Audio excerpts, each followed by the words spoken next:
अपना ये इलाका गर्म होने की वजह नाल अपना अंगूर पक के मार्केट जल्दी आ जाता वा तो रेट अच्छा मिल जाता सानू। असी ये 1.5 एकड़ अंगूर का बाग लाया, 12-13 साल हो गए इस बाग लाए के।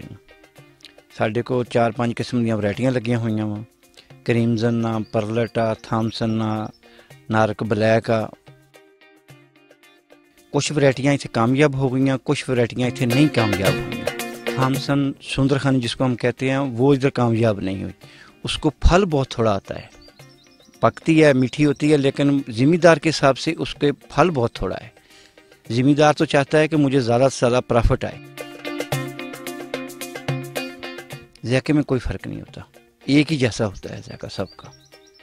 इत्थे कुछ परिंदियां तो मसले है कि जिन्होंने दिनों साडा ये अंगूर पकदा वा, उन्होंने दिनों बाहर परिंदे नूं कोई होर चीज़ खाण नूं मिलदी नहीं, उदों अंगूर तैयार हो जाता, उस तो थोड़ा जाल जूल लाउणा पैंदा, किते गुथलियां चाढ़नियां पैंदियां, वो सानूं मसले मसैल है। तो बाकी कोई अंगूर दी हैगी है वेल, ये पौधा नहीं है, ये खुद कभी भी खड़ा नहीं होता, इसको सहारे की ज़रूरत है। सीमेंट के पिलर लगा लें, लोहे के गार्डर लगा लें, कोई वी शक्ल किसी ने पिलर बना ले, ये सारियां चीज़ां बनाउणियां पईयां तो बाग कामयाब होए। इस ते आपां नूं तकरीबन 4 ਤੋਂ 5 ਲੱਖ रुपया एक जिमीदार का खर्चा होएगा। सानू ये सालाना 8 ਤੋਂ 10 ਲੱਖ आमदन आनी शुरू हो जाएगी एक खेत चों।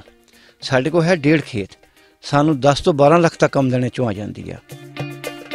सादकाबाद जांदा, डैरकी, कोटकी, सखर, हैदराबाद, कराची तक इस साइड नूं असीं अंगूर भेजदे हां।